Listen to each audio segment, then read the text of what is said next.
For sure. I also am just a little concerned about the rotations that they do have coming out from OG going to the mid lane when Dragon Knight is in that form. Not exactly the heaviest hitters in terms of supports.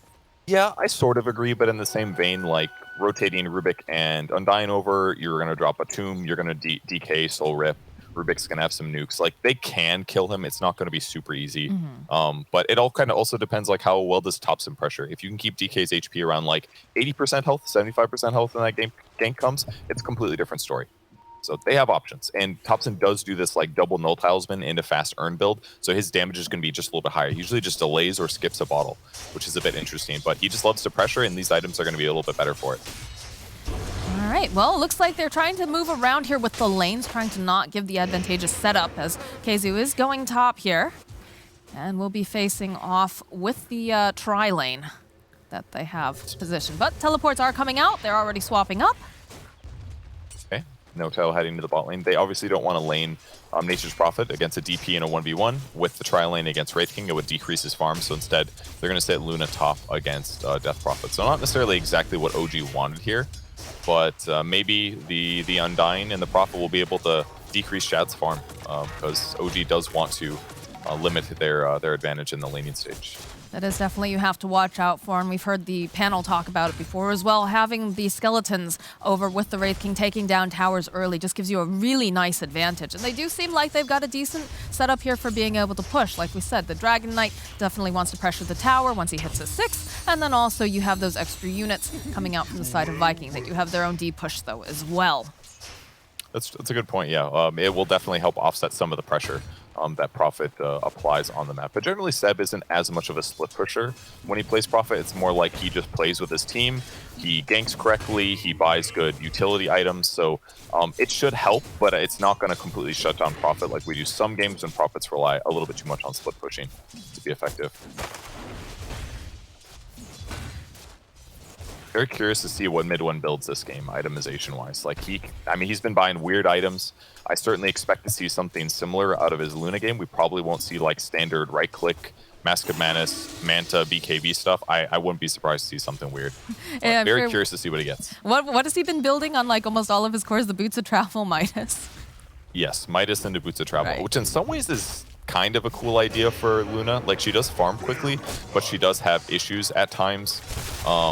Both farming really fast and also participating well in team fights. And considering they have a lot of pretty solid disable on the ViKin side, maybe some extra movement speed will help her to stabilize, and Midas will just help her to stick with her team, do tactical moves, and not also get behind in net worth. It'll definitely be one of the first times that we'd see that picked up in a professional match, and I'm sure then everyone will be thanking him, as everyone in pubs will be trying to emulate it. Definitely do not try this at home, kids, sort of deal, when you've got mid one doing these builds. Exactly. But again, mid one makes very good teamfight decisions. He dies less than a normal carry, and that is why it is okay for him to do this and get away with it. So if you cannot die less than mid one, then maybe you should consider not buying the item.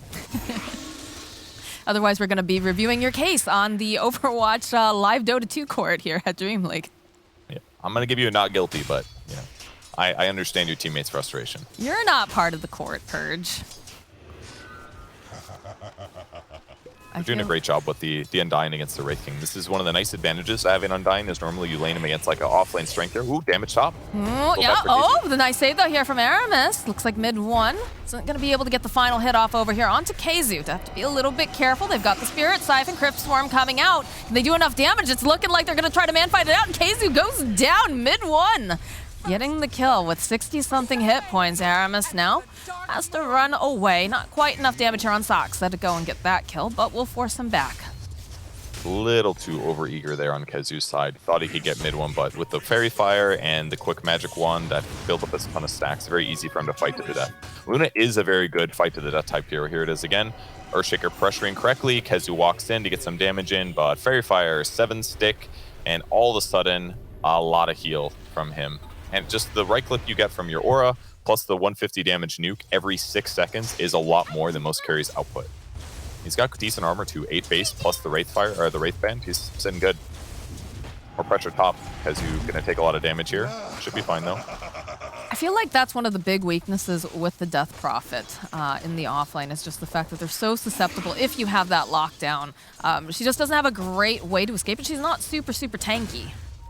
Yeah, she is fast, and her strength raw strength is pretty high, but you have to definitely be careful. I think the other issue is that you just don't have any control over whether or not they run away from you now. Spirit Siphon doesn't slow people anymore, so other than being fast, you can't just like run people down over these long distances. So you do have to be pretty careful when you commit to kills like that.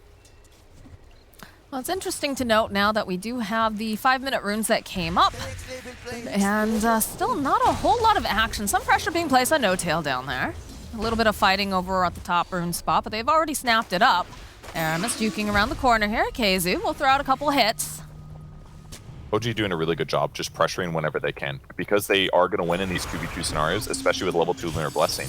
Both of these guys have 15 bonus damage, so every time they go in these two, they're just going to take a lot of damage. So I would say that this lane setup for ViKin, this is one of the issues in it. Like, yes, Earthshaker can fissure them when they go on them, but they're still taking a lot of damage between the lift and the Lucent Beam and like 4 or 5 right clicks from each hero. So this lane setup is looking pretty good for OG, especially because they also have the Undying laning against Wraith King on the opposite side of the map and decreasing his damage and making it harder for him to lane. Now, I like this movement coming out from ViKin. We talked very much about how the supports are going to need to rotate when Boom's got the Dragon form up, but we're seeing the supports also rotate from the side of ViKin to try to ensure that they can put damage on this tower. In fact, you're seeing the Centaur creep. He's tanking a lot of these hits. They've got the Cardi off to the side. Well, put some damage down. So sick by Celery. Instantly enchants a new creep so he doesn't get the last hit. Once again, under tower is the perfect creep to have. It's going to split into more things to tank, and Boom just gets so much damage onto the tower here. Really well done with that Enchantress rotation. Thompson's just going to clean up the wave, though, and still, you know, we talked about rotations, and the rotations coming up from ViKin are just very nice. Kind of anticipating the fact that they were probably going to see some supports, and it made a little bit of space here. KheZu's Courier did die during that, though. Looks like they managed to get sniped. Does not, man. They're so happy with how much damage they did to the tower here. Earthshaker probably dead here, though. Yeah, this is not looking good for him. He's going to go down. Mid one gets the kill, and KheZu is going to get hit with the Lucent Beam, but should be able to walk away. That was just an insane amount of damage to the tower. The enchant rotation with the double creep while the catapult was there, just really well done with their first Dragon Knight ultimate. It's going to put pressure on the map, open things up a little bit, make it easier for ViKin to go for ganks later. They don't have the best ganking heroes. That's one downside to this early tower kill, that they don't necessarily have the best heroes to make the pressure count in a really strong way. But either way, mid one's still having an excellent game on the top lane too. They're making KheZu's life hard. His net worth is not looking so good. Maybe we'll see another kill here too. Dragon Knight ulti used again mid, so No Tail rotates to try to deal with that a little bit. But they've got Eclipse on mid one, so KheZu's got to be careful here. Certainly killable.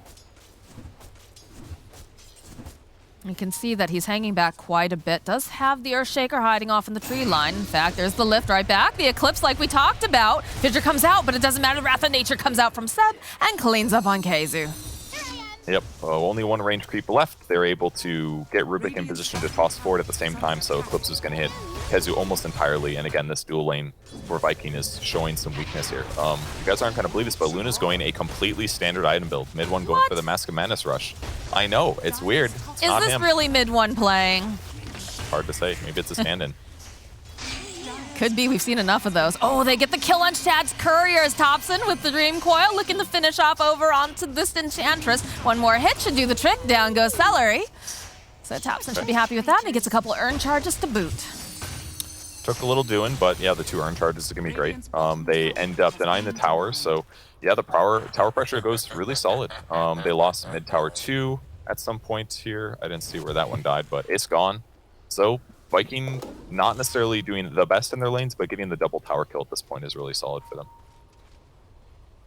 They're not rotating top, though. He wants to get a kill here on the Luna. Doesn't have his ulti. I think he's going to get spotted by Saksa. He does. Yeah. Not sure if everybody's quite in the right position just yet. KheZu using the Exorcism. Look at the teleports coming out now. No Tail joining top. Stun's going to come out over here onto the Rubik, and they have the Tombstone as well. There's a lot of ghostly daisies dancing around. Seb TPing in over onto the back lines. Aramis is going to have to TP out. It's KheZu and now Boom. They've attracted a lot of attention here. This is not looking super great for Boom, as he is going to have to try to teleport out. I don't think they have the stun, though, so he's going to be able to leave. The Exorcism has gotten used, though, over here on the side of ViKin. Yeah, not too bad at all for OG. I'm sure they would have loved to have one more kill there, but Tomb was obviously fantastic. Very little chance that they can fight through that, but Kezu's able to get away from the zombies long enough so that he doesn't get slowed. But Exorcism being burned is a big deal, because now OG's going to pressure this tower, and it looks like Seb's going to clean it up. Yeah, he's got his little tree ants, and of course those are the baby ones. We are not at the big boy stage just yet, but that will become an issue later on, I have a feeling. He's taken up. Fissure's gonna get used. Snowtail gonna try to walk away. Celery is here though, has the impetus. They'll go to use the Dream Coil. The silence getting used over here onto the side. They'll be able to take down KZ as Aramis just stuck in the trees. He has no hope of escape. Down he goes. Mid one gets a double kill. No tail might die to a creep. It's really close. Running for his life. Okay, he's gonna be okay. Oh, is he greedy? Is he gonna go for it? No, he's scared right now. He was like one hit away from dying to that ghost creep, but he ends up escaping with no boots. That was dangerous. He's just gonna moonwalk out like a cool kid. Yeah, took his time though. He's playing it safe. Very, very aggressive for ViKin to go that hard on Undyne. They almost got him for sure, but great response by OG. I think Mask of Madness is on its way out, by the way. He doesn't have any points in his cleave yet. We'll see how that adjusts here, but he's also got the Possess Mask, which is a perfect early Luna item because he does want to spend a lot of time hitting creeps here. That feels so good to find that as a Luna. Do you have an item dropped over on the side? He just waits so that way the camp can respawn. Bottom lane, more pressure being placed here. Celery trying to run away, cannot outrun Thompson. Presumably a pity. Thompson knows what heroes he can kill, and it's basically Earthshaker with a little help or Enchantress, because Enchant isn't 6 yet. No untouchable, so she's just a really easy kill every time right now. Like they want to collapse on Kezu though. He's definitely one of the easiest heroes to kill right now. He's got a very efficient build for his net worth, just treads, wand, some other stat stuff, but he's got to be very careful with his movements right now. And because it's going to take some time for ViKin to get ready to get ganks off, they do have Blink on Dragon Knight, so they have some options, but it's not easy for them to set up these kills. They kind of need to slow the game down and collect some items on probably Earthshaker. He needs the Blink, and maybe an item and a half on Wraith King. Uh-oh. This is Dream Coil snapped in the bottom. They realize they don't even need Seb here as they find the kill on Boom. Nicely done. Using the Centaur there with Sox's stealing Enchant, able to get the kill on Dragon Knight in a place that he looked semi-safe. Thompson getting some nice pressure on the map, getting kills that aren't just squishy heroes that have low net worth. That Urn Rush was just very, very nice to deal with what the Dragon Knight has going on. My question, we've been seeing more and more of the Death Prophet in the off lane. Is it just gotten to the point where teams have figured out what to do to really slow it down and make it less of a threat? Because I feel like the last couple games I've watched with the Death Prophet in the off lane, they've had a horrible time with it. It's not easy always just because of her lack of disable, but on paper she does look like a pretty decent hero. Like she's a hero that doesn't have much outplay potential right now. Like you don't slow people's Spirit Siphon, so you have to like ulti people to score really big kills. That's what makes it hard. All right, well. Seb maybe. See Seb, the Blink 4, Dragon Tail comes out. They'll use the Exorcism, so slow him down. They've got the damage, so they do manage to find a kill on Seb, and they can put some pressure on the tower top. But as I say this, over in the mid lane, efficiency Dota here coming out from OG. As they realize that they can put some nice damage themselves. Dream Coil gets used over here onto KZ. They just have so much damage as they go, and they just burst him down as mid one finds yet another kill. No Tail trying to punch over here onto the Enchantress. Is a bit slow on it, but Thompson is much quicker here. So he does trail after Celery, and then decides, nah, we got the tower. We're good. And mid one's going for a little damage on tier 2. Yep, he might as well. If he just does this by himself, it's not that big of a deal. He would have to worry about getting ganked, I suppose. But instead, he's going to do some jungling in this area. A little scary for sure, though.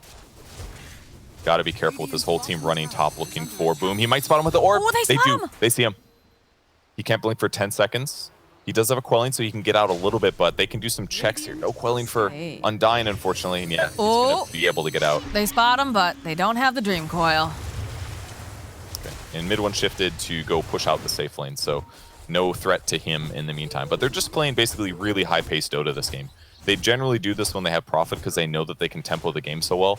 And they're slowed down by almost nothing here. Having Undyne, he's always ready to go basically with Tombstone. Thompson's rushing E-Blade so that he can get as much kill potential as possible right now. Now they're trying to get Boom, trying to finish off that kill they wanted. Well, looks like they'll find their prey here. So they go up with the Orchid, the lift, the toss back. They have the Stolen Spirit Siphon, and it takes a little doing, but eventually Seb will slay the Dragon Knight. Plenty going of back damage in. there. Couple hits over here onto KZ. Thompson just playing around a little bit. Gotta be careful. Wraith King stunning any of those people is gonna put them in a dangerous spot, but for now, just great space creation by OG while mid one continues to farm in the efficient build, the normal stuff here. It's gonna he's gonna go either S and Y or Manta. It looks like a Manta game a bit because of the silence and DK stun. You can dodge those out.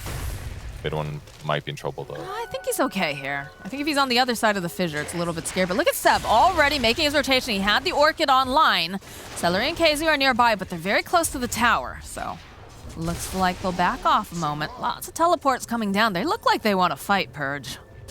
Yeah, good vision for ViKin at the moment though, but we'll see if they can deal with that.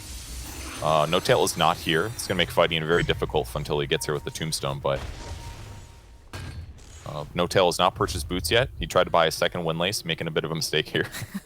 No, he's going to bring it out. All right, 2 Windlace Undying. Who needs Here boots? we go. He's got other perfect items for his circumstance, but damn, I don't know if he noticed. I don't know. We'll He's see. queued it up, I think. We'll He knows. see. All He's right. Figured it out. Well, they're trying to make a smoke play here, and they are separated up a little bit. As it seems like they're a little misguided over on the side of ViKin, not quite sure where they want to go. Yeah. Dancing OG around that clearly- mid lane. They Shad has clearly to be don't want to fight careful. except for maybe a kill. Yeah, well, Shad has been abandoned by the rest of his team, as it looks like they probably have enough damage to go and bring out that reincarnation. Yes, it is, but they'll follow up, going right back in again with the slow. They'll turn their attention now over onto No Tail. It's a good dream coils. They do have the exorcism coming out from KZ. No Tail is taking so much damage. He actually does go down. Boom next to fall, though, and that's a bit worrisome since he is the big tanky boy. Thompson dancing around over on the back lines. They'll find the kill on KZ, and they have their own exorcism, those little ghostly cubes floating around here. Thompson still hunting, hoping maybe he can grab someone else, but it's going to be pretty hard for him to catch them at this point. Thompson did such a good job buying time in that fight. Like, it looked kind of dangerous after they initiated and killed the Wraith King, but he popped the Ghost Scepter at the perfect time. It bought him time through silence to not take damage and to not take physical damage. And by the time that was over, he was able to Dream Coil off onto 3 big heroes. And even without Luna showing up, they were able, with the fact that the Tombstone was there and Thompson bought time, to actually Boom. work him down slowly. Boom! I don't think this is where you want to be, my friend. This is a lot of damage coming out from the Eclipse. He's immediately forced to back off, but there it is. Oh, he There's the lives. Fissure into the Echo Slam. Grabs 2 of them. Mid one. Is he going to survive this? He's got lifesteal, but no, he does eventually fall, though Celery also will get taken down, and Sockset next to fall to the side of ViKin. I thought Dragonite was dead for sure with that Eclipse, but once again, Quelling Blade to get out of the Sprout right away. He ends up staying alive with like 60, 70 HP on the Dragonite. Huge swing there. Obviously, the game's still looking rough for ViKin, but hey, get it killing the enemy carry, you finally got it done. That's his mega kill streak as well, and it went to Kezu, so he'll catch up a little bit in net worth. Not that it's looking great. Look at this. Immediately that Eclipse, the Orchid, trees. I almost thought the Celery might end up body blocking him just a little bit too much, but no, he makes it out. And then look at Aramis. That's the Blink Dagger reveal. A nice Echo Slam onto 2. Really nicely done for sure. So some space is collected for them. That's going to buy the Wraith King a little bit more time to get his relic. It's about 50 gold away right now. So he's getting there. Radiance is certainly going to help against all of this stuff that OG has. The fights are a little bit elongated at times, so just need to buy time for him. But All Roche is going to make the tempo go up. It is, and I believe it was Kyle who was on the panel. He said, you know, the first person to get Roche is going to win the game. And right now, OG, they're really, you know, putting the damage down, getting this Aegis here. They don't have to worry about Echo Slam. They don't have to worry about Exorcism. It's the perfect time. So mid one gets himself a nice Aegis at 18 minutes in. Yep, and another cool thing about the Undying here is that not only does he stabilize your lanes and give you really solid gank and team fight in these early skirmishes, but his ulti amplifies the damage you deal by 25%, making him a pretty capable Roche hero, actually. Normally they would have struggled a little bit too much here. In the meantime, mid one is almost finished his BKB, so the next fights against Earthshaker are not going to be nearly as dangerous. Wow, he actually sends the Van Brace back. He wants to keep the Possessed Mask. A little surprising, but... That lifesteal, though. Surprising. I mean, it's only 7%. I can't tell. Okay, he's going to use Grove Bow. That makes more sense. Amplifies his magic damage, gives him attack range, more attack speed. That makes more sense over the Van Brace. But I think Van Brace is definitely better than Possessed Mask in this circumstance because he's already got some lifesteal. Well, I'm not going to argue with mid one on this for sure. He likes to do things a little bit wacky sometimes, but it seems that they always seem to work out for him, so... Yeah, not this game. Everything's very standard the way he's playing. Except for that Grove bow. No. I like the Grove bow. I said I meant Possess Mask over Vambrace. Oh, okay, yeah. In my opinion. All right. Grove bow makes sense. Makes a little more sense, yes. All right, well, Seb pushing out the bottom lane here. Aramis just kind of hiding over in the tree line. Getting a little bit of that experience.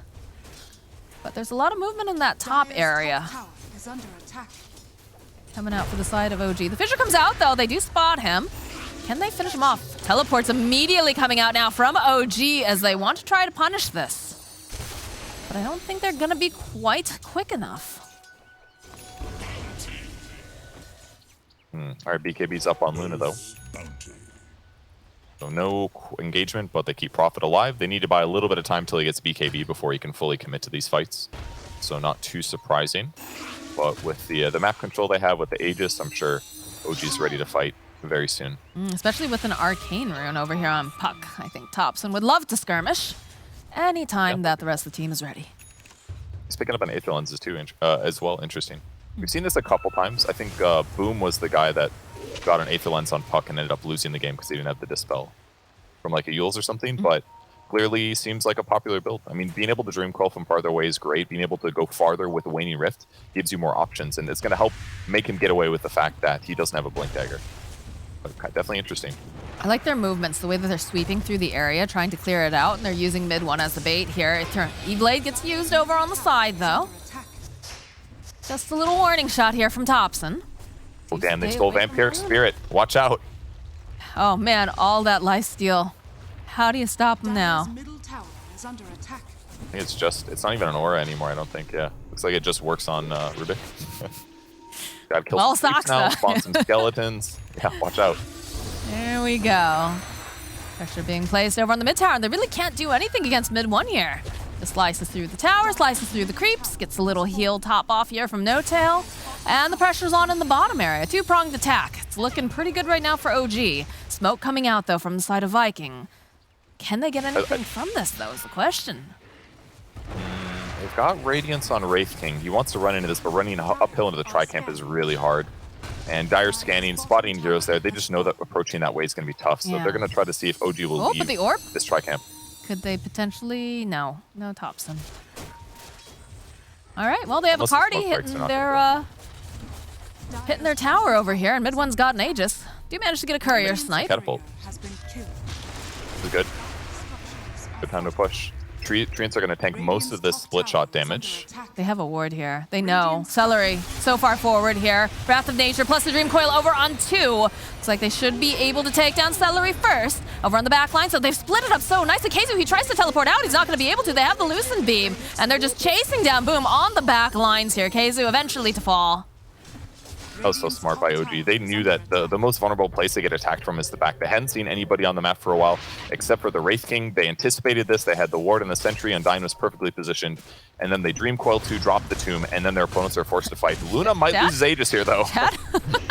They need one more hit. Okay, there it is. There's the Aegis gets burned. She's gonna be right back up again, and she should be able to walk away unless Boom follows up there with the Dragon Tail, followed up with Wraithfire Blast. Echo Slam coming out over on the back lines. They do manage to take down mid one. Just a lot of damage, though, over onto the Earthshaker. He's trying to run away. He will eventually pop. BKB coming out now from Seb. No Tail tries to run away, tries to use the whip to his own advantage. Does get chased down by Celery. All right, nicely done. They lose the initial team fight, but mid one playing way too aggressively in the high ground, gets stunned under tower. Aegis gets burned, and that gives them the opportunity to finally commit all of their big ultimates to kill him. So, decent misfire there by mid one. Rare mistake. He does finish his Sanj and Yasha. Queuing up a Butterfly. We're going to see the replay once again. Walks high ground, finds a random Wraith King here, and yeah, there is the evidence that Luna is a bit of a squishy hero. He's got 18 armor there, but his raw HP was only like 1,500. That was partially because of his itemization. Before he finished the SNY, his only strength items were basically a wand and a Black King bar, so that is why he was so burstable in all of this engagement. So he'll be sitting a little tankier next fight, and the status resistance will be higher too. Man, No Tail tried real hard to keep him alive that entire time, but still was having some difficulty with the amount of damage coming out. So Shard was the next item on Earthshaker's grocery list, as it should be. And we do have the Shard picked up now on Rubik, where he's able to lift his own teammates and move them about to safety and whatnot. How do you feel about that one? This one.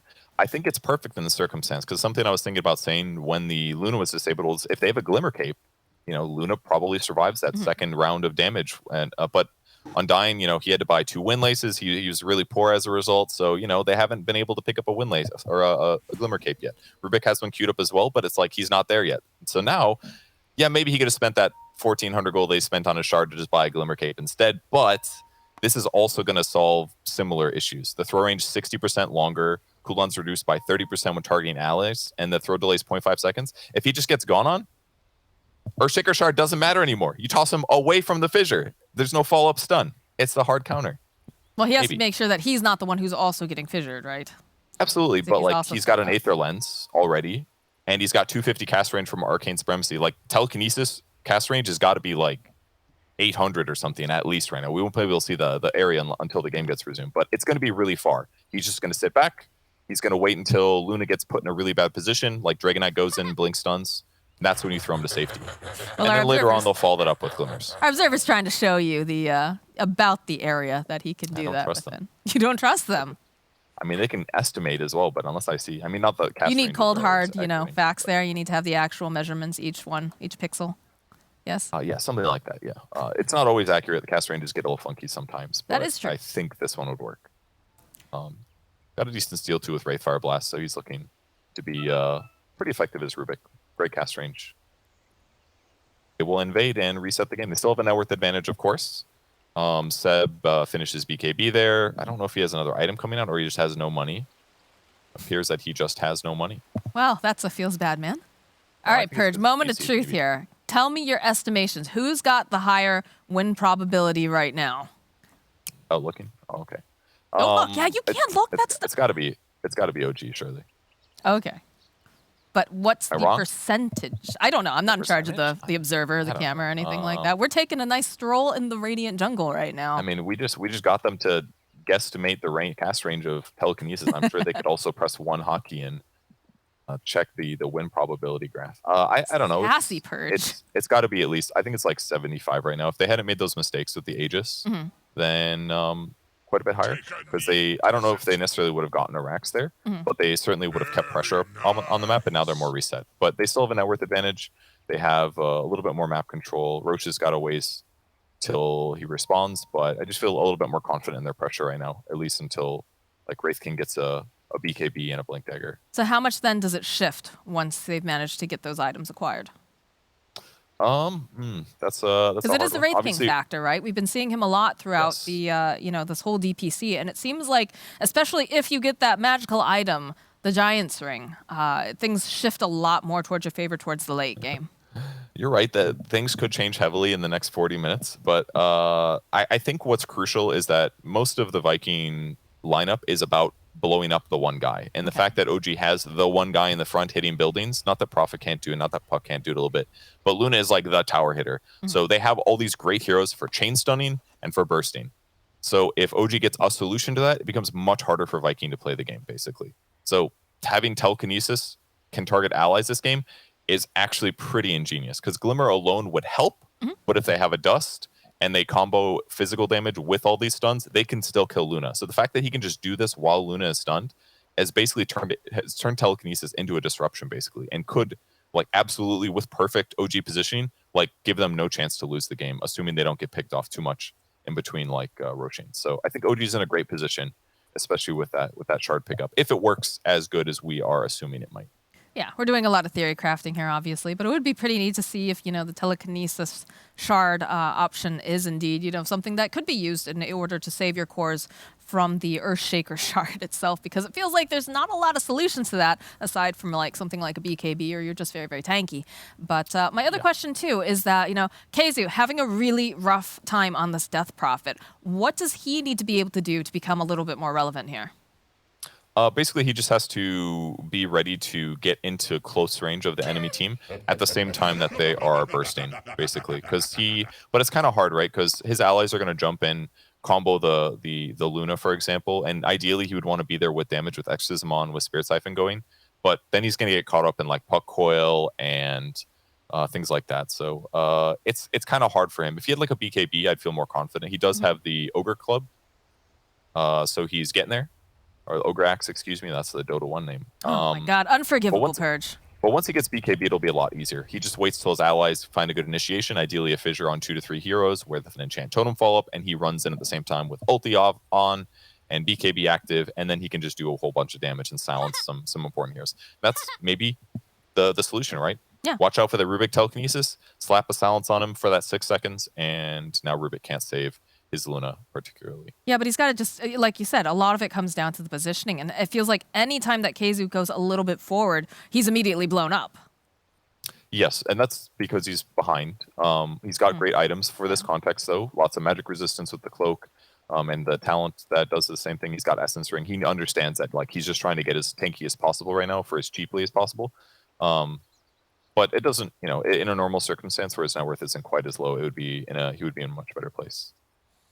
That makes sense. So it does feel like ViKin has to play a little bit of catch-up here, but unfortunately for us guys, we are having a connection issue, so we're actually going to toss it to a break. I know you guys are all very disappointed. We're very excited to be watching this game and casting it for you, but we are going to just take a short break here, and hopefully when we come back, we'll have more of the ViKin versus OG game.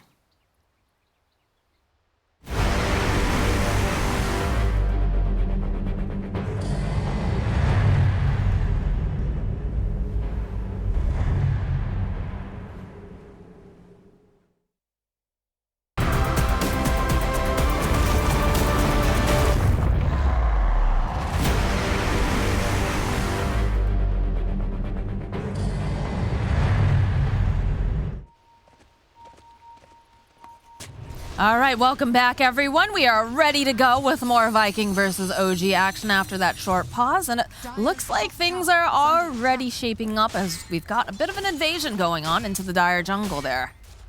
Yeah, OG basically just instantly smoked. They put a sentry on the cliff. They put a tombstone down mid to push it out, and they're basically just doing this to make sure that ViKin can't pressure at the same time to take the tier 2. So everything's looking good. Something BSJ pointed out to me during the break was the shard on Rubik. If you steal Fissure, it also gives you the Earthshaker shard, basically. So it'd allow him to proc Aftershock with either Telekinesis or, ooh, they're going to catch Enchantress over here. Yeah, Celery. It was a little bit of a hopeful move here. They still have the vision on her. I mean, they can't really hit her that hard, right, with the Untouchable, but they can burst her down. In fact, that's exactly what they're going to do with a little assistance from Thompson. I don't know if that counts as bursting. That was like you slowly completed a task over the course of like 4 months and you feel really good about it. You call that 4 months? I didn't think it was that long. Considering it's a 5-position hero, yeah, that's the way to stay alive. Glimmer Cape with raw HP. But they had the find some time. He wanted to keep blocking the ancient camp, I think, is what he's been doing, because he doesn't want those stacks to happen while they have really good control of the map, because then it's going to just make sure that Luna has way more farm than their opponents. Some big boy items picked up, though. Bloodthorn just completed now for Seb, and of course we do have the BKB on Shad now. He's making his way towards this Nature's Prophet.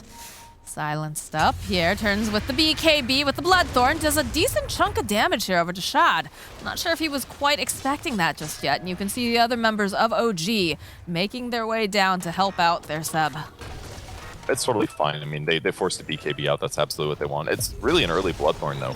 But in some ways, like, it's going to help them close the game out faster, potentially, because if they do catch a hero out of position, namely Death Prophet or Wraith King or Dragonite, they're just going to do infinitely more damage, especially because, think of the combo. This is a cool combo. Lunar Blessing gives everybody 35 more bonus damage on your team, so everybody's already hitting harder.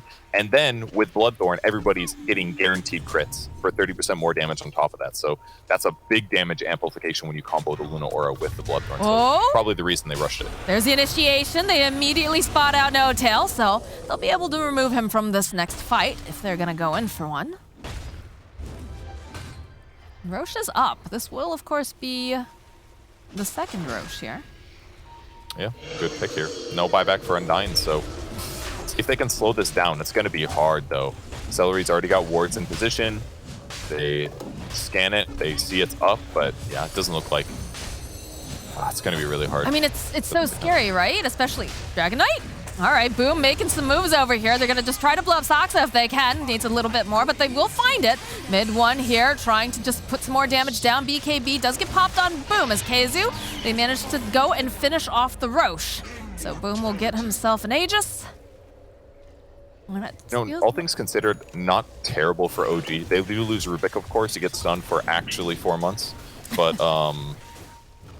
the big thing is they pop BKBs and big cooldowns on the enemy team. There's still Echo Slam, but this would be a great time for OG to go take a fight once Rubik is up. Ooh, a double damage rune over here spotted by No Tail. He's going to snap that up. So many good neutral items for right-clicking. Cloak of Flames getting picked up too. Always a great item. Yeah. Well, Undying with a Orb of Destruction. You don't see that often, but he's going to be slowing people when he hits them anyway, so just another way to amplify damage here. Might as well.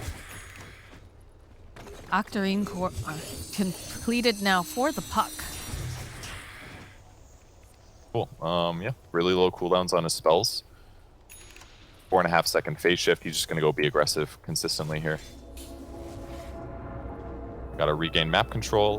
Level 20's picked up for Wraith King. He's also got an Elven Tunic, so this is a really nice advantage because 421 movement speed without even turning his phase on, 500 movement speed with phase on, it's going to help make up for the fact that he does not have a Blink Dagger. I think it's coming out though, isn't very it? Strong. Okay, he also has a Blink Dagger. My point is It's all right, Perch. He's just going to be very speedy. You got to go fast. it is important that you can initiate instantly, right? If you walk in and Puck's able to Dream Coil you, then your damage isn't there to follow up on the chain stun that your allies are doing. So definitely important that he has Blink Dagger to follow up and to try to burst down these important heroes in the crucial moments. Definitely is nice to be able to follow up, especially once your Earthshaker jumps in, once your Dragon Knight has jumped in. You got to be fast on your feet here, so Shad will have that for the next engagement. And I feel like a lot of the times they're trying to, I won't say hunt Seb, but they're trying to take him out of the equation because he's just doing things like this, right? Purge is constantly, you know, popping up in the lane, putting more pressure down. It's a very annoying hero.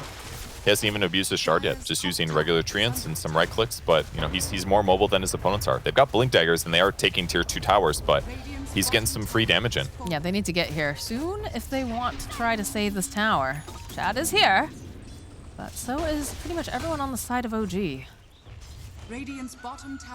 Butterfly's finished for Luna too. Dissembles the Mask of Madness like normal, gets the butterfly. Shad is queuing up. He queued up MKB before, actually. Now he's queuing up Abyssal Blade. And again, this is the same Wraith King problem we see against evasion heroes right now. MKB just does not do good damage like it used to. And as a result, it feels bad to buy it. But Asher will give him options. Luna is certainly going to be hard to kill, but her raw HP is still kind of weak, only about 2,000. So if they can take fights where she uses BKB, then they go on her afterwards, they definitely can deal with her. What are your thoughts on this queuing of a Rapier right now? For Luna, I think it makes sense. This is like another one of those like death ball strategy things. Like if they can just win a fight, they're gonna end the whole game basically. But mid one's got to be careful here. Mid one has to be very careful because the fissure, the blink forwards from both of them, plus the Echo Slam. They just obliterate mid one, and now they're gonna chase after No Tail here. They even use the Exorcism. Dream Coil does get snapped though on the side. They just need to go and catch him. They need to stun him as well, and he's hiding behind this tree, so he is gonna make it out alive.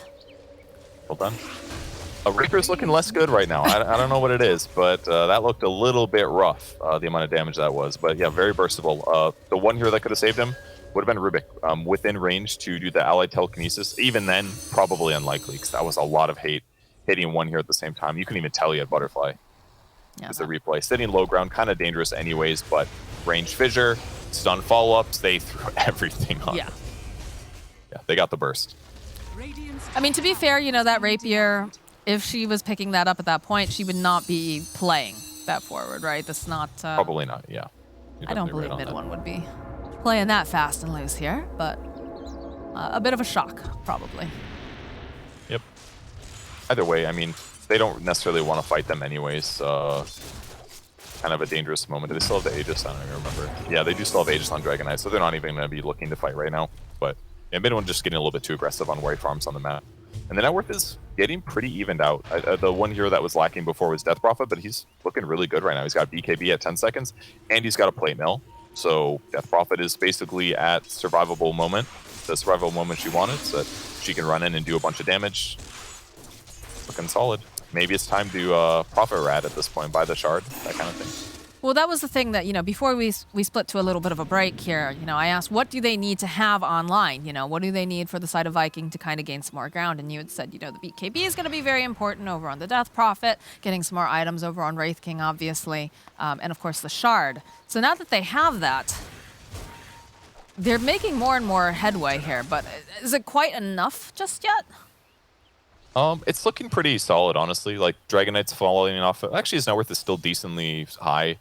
He's picked up AC as well. That means Wraith King does not have to buy it, so he can be a little bit quicker into his next items. And I don't think that's a big deal at all, because the carry on the enemy team is a Luna. That's more of like an AoE type carry with hybrid magic and physical. So like, I don't think it doesn't matter for Wraith King that he doesn't have as much raw armor as normal. So they're actually covering themselves really well with the itemizations that they've got in a way that's going to allow Wraith King to be, his net worth is going to feel higher impact than normal because of this, because you can have Abyssal and Armlet and Radiance and BKB and Blink. It's going to look pretty good. Ooh, the fissure, but immediately the follow-up here from Thompson. Throws down the Dream Coil, and that Wrath of Nature does so much damage. He steals the fissure as well, so the Wraith King will go down for the first time. Rest of the team standing nearby. BKB comes out from Shad. They've got no way to cancel out this TP now, so out he goes, and the rest of the team just fling. Nice long fissure, though, from Sox to KheZu. He's going to be forced to pop his own BKB and have to go home. And again, with this fissure and the shard on Rubik, anytime he fissures somebody, he can use Fade Bolt and Telekinesis follow-ups to proc Aftershock. So this is a great moment here for OG with these kills. So many BKBs are popped, and now it's going to be scary for them to take a fight. Letting Rubik have this fissure is a pretty big oof. Yeah, look at that range. Oh my gosh. That's very long. Jump forward here from Boom, but immediately getting silenced. Shad over on the side, trying to make moves on mid one. BKB gets popped, plus the Glimmer Cape. But Boom can't do anything. He's literally just standing there in the trees. This will make their approach over here onto mid one. They use the Echo Slam. Down he goes. The chase is on. The Exorcism does get used by KheZu. They need to go and stun up these TPs, and they just don't have it. So they're able to just walk away here on the side of OG. Or in the terms of Puck, you know, he can just jaunt away. Aram is chasing after him, but isn't going to be able to catch him. I was going to describe the Orbs of Steel that mid one had in the mid lane by not popping BKB while at 1k HP, but eventually he does get punished for it really heavily there. Probably expected his team to be able to save him, but once again, Luna just looking like she's a great tower pusher, but she's very vulnerable to this mass burst damage with stuns. And she dies again in a moment where she didn't get to pop her BKB, she didn't get to ulti, and the tower got denied. So OG's still kind of struggling to gain some ground here. Have we seen any successful core Lunas win yet in this DPC? At least in our regions. I have not seen any. I'm pretty sure she was like, last time I heard the panel talk about it, she was something like 0-4. Yeah. So it wasn't like a massive amount of games, but, and this is probably the best one so far. They won the lane, they got some little skirmish kills, but since then, it's felt a little dangerous because their opponents have so many stuns and so many bursts, so much burst that it's difficult to pop BKB at the right moment. And he's queuing up an Ags next, knowing that like being to this like death ball, I'm ahead of you in net worth Luna thing, it's not going to happen anymore, especially with Wraith King like 4k ahead of you in net worth. Like, he needs to be able to like contribute to fights by ulting, and hopefully like it'll be like they bait out BKBs, Dream Coil goes down, and he just drops the ulting and like lasers everybody from the sky. That's the best way that he can really contribute before they convincingly want to fight. All right, well, the smoke is up over on the side of ViKin, and they're hunting. They do have Roche up. They've got their little creep over in there, hugging that tree. Boom, walking towards pit. They find the Luna. Can they blow her up fast enough? Oh, good save here with Telekinesis left, just throwing her away to safety. Fissure gets tossed out, Glimmer Cape, but they have the sentry. 4-step forward. Let's rip it down. Another Fissure getting tossed out here from the Earthshaker. Re-steals it. Still, they go right in. They blow up. Nota is going to buy back, but on the back end here, they'll be able to go get the kill on Aramis. No buyback on this Earthshaker. He did not manage to get the Echo Slam off either. And with Rubik re-stealing Fissure, he's got another, what, 2 minutes? No, it's like 4 minutes or something. A lot of time to use this Fissure combo. It's such a long range, too, as mid one putting out the damage here. There's going to be the lift, followed up here with Thompson, the silence. They'll blow him up the first time. They need to kill him again, and it's going to be very difficult. Shad just runs at them, has the Abyssal, jumps over here onto the puck. Can they finish him off? It's taking some time, but eventually Thompson does go down. But we've got a Nature's Prophet problem here. Nice. Forced to go home, defend his racks. Finally did the scummy Prophet thing, and that's by the shard, and it paid off big time. Gets a tier 3 tower and the melee Rex. I cannot believe that mid one has not processed his BKB more than once this game. I thought for sure he was going to do it there. He just has these diamond hands, dude. He does not let go at all. And it's going to pay off because again, they have so many stuns. Keeping his BKB charges high is a nice advantage. But we'll see if ViKin can pressure Roche with 2 dead heroes, especially the dieback on Undyne. They've got some time here. Luna's 1 in 5 right now. Secret Matumba Man is the one win. That makes sense. Secret makes miracles happen with heroes, that's for sure. Look at Boom. Oh my god, he has to pop the BKB. Sub's just doing way too much damage, but you do have the rest of ViKin. They're in the pit. They have an Earthshaker, of course, who can jump in with the Echo Slam. He's got to make his way over there first. There's Shad. He's taking so much damage here over on the side, but he'll turn right back around again. He's going to try to man fight. Can they get the kill on Seb? Yes, they can. Down goes the Nature's Prophet. Now mid one taking a little ride here up in the air. Does have the Eclipse. Shad, though, jumping on the back end. He wants to get rid of that Rubik, and he will be able to. He's had enough of him as they'll just turn back around in mid one. He popped that BKB, but he's going to have to run away from this pit. Shad's back up, gets right back into the pit, and this is going to be a Roche, I think, going the way of ViKin. Perhaps the greatest Shad the Chad moment, honestly. Like, jumping out of the pit and basically killing Nature's Prophet from full to 0. I mean, he got him down to like 30% before he even stopped getting stunned, and as a result, Prophet, who's like, I'm just going to finish him off, then maybe BKB, he got that extra bash in, and all of a sudden it was just too late, and he ends up dying. Like, Luna had to finally commit to the BKB, use the Eclipse, and they still lost the fight. What a big one. Did they get it? I didn't check Roche. Was that Refresher? That was Refresher, yeah, that was Refresher. yes. Refresher for Death Yeah, Prophet. Death Prophet has it. She's got cheese on her as well, so Keizu's got to be pretty happy about that. She's also completed the Lotus Orb. So things are turning around for the Death Prophet. Definitely a very rough laning stage early on where she didn't feel very effective, but it's definitely coming into her own here. Ooh, they do get the Illusionist Cape on Luna. This is probably one of the best heroes to get it on. Like, it's up there with, like, PL Terrorblight type stuff, because this Illusion is doing 50% of your damage, and it cleaves. Like, you can actually push out, so it's like free Manta. It's insanely good on Luna. Look at these TPs. And it's permanently up. Okay. Chad, someone died. It's not important. It's not a big deal. How dare you say that the flower is not important?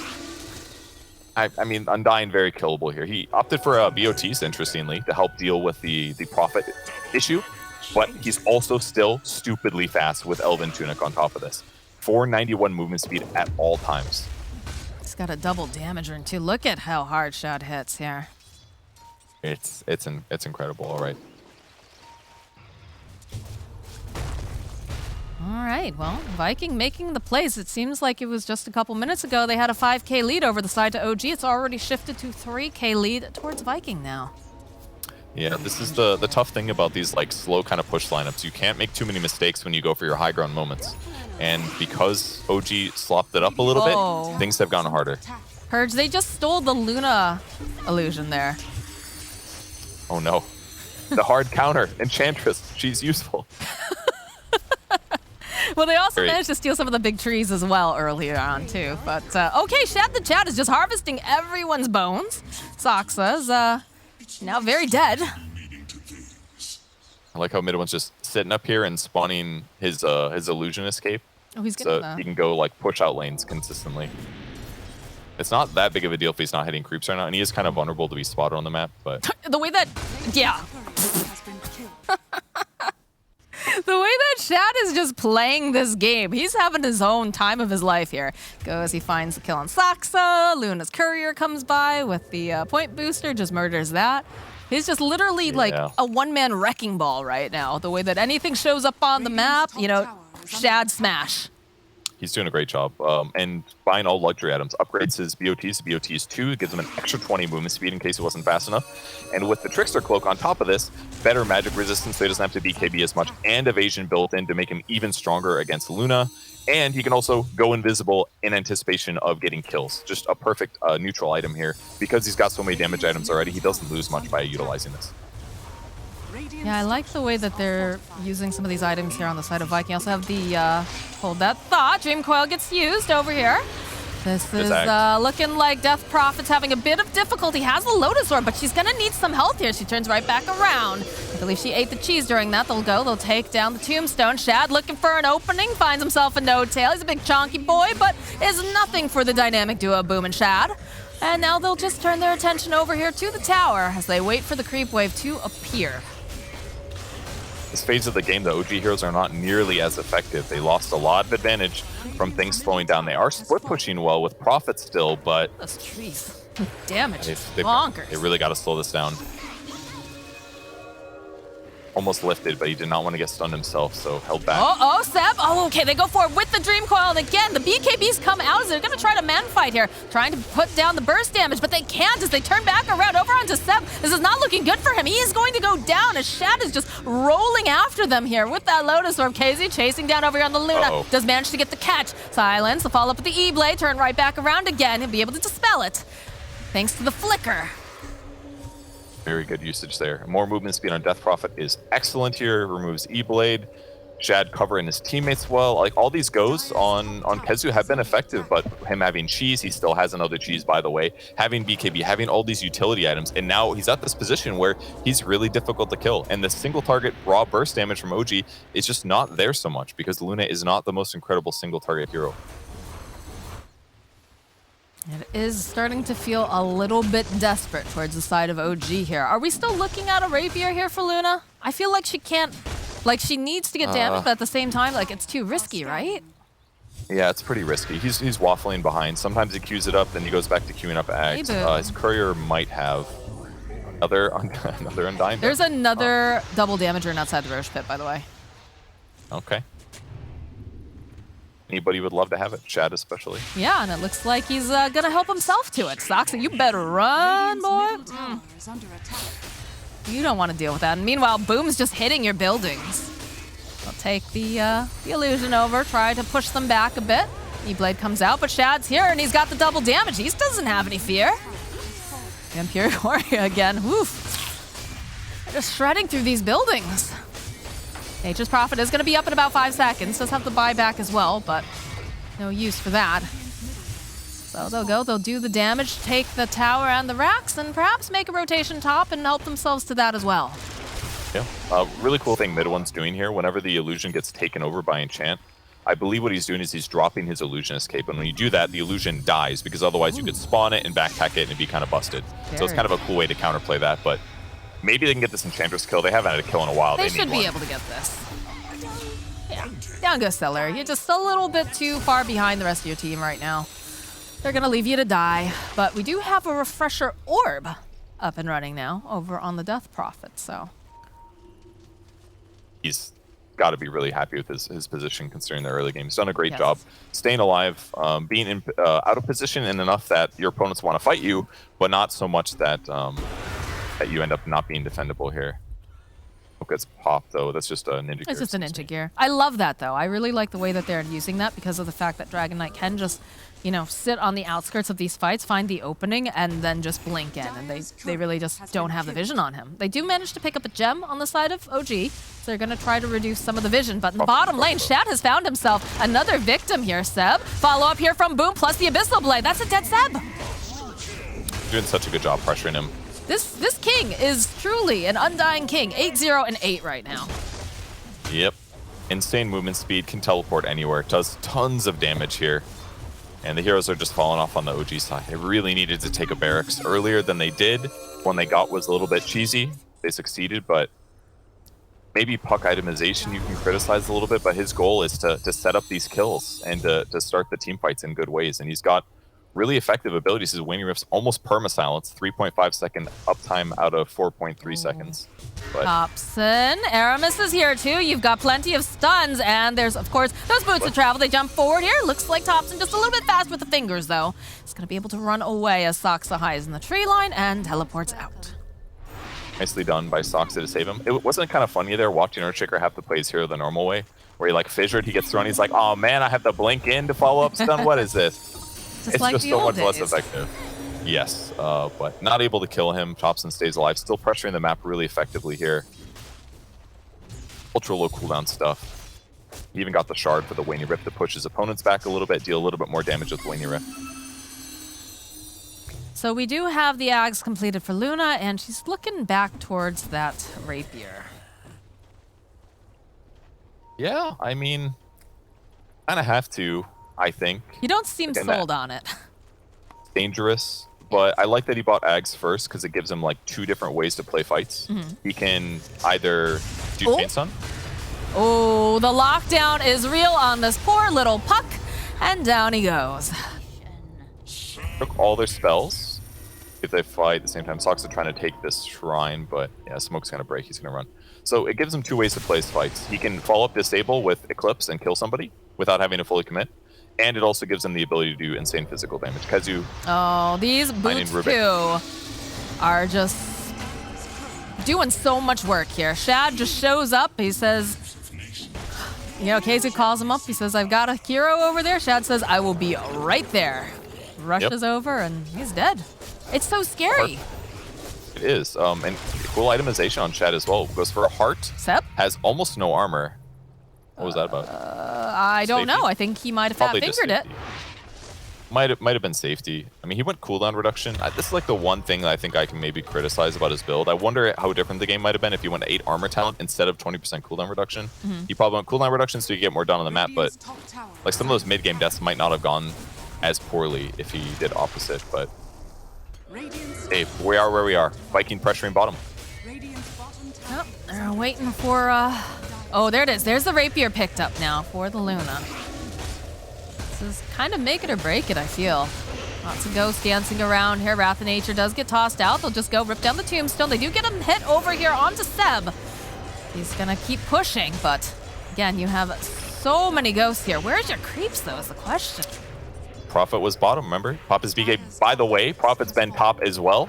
He's got BKB up. Yep, and they're finally going to just use the Echo Slam. They've had enough of him. Abyssal comes out, and they'll slice Seb, but he does have buyback. Looks like Celery, again, just maybe a little bit too far behind the rest of the team. Has the Glimmer Cape. We'll just go and get 4 staff forward, but we'll get the leash off here over onto Kazu. Kazu, though, using the Yules, buys himself a little bit more time.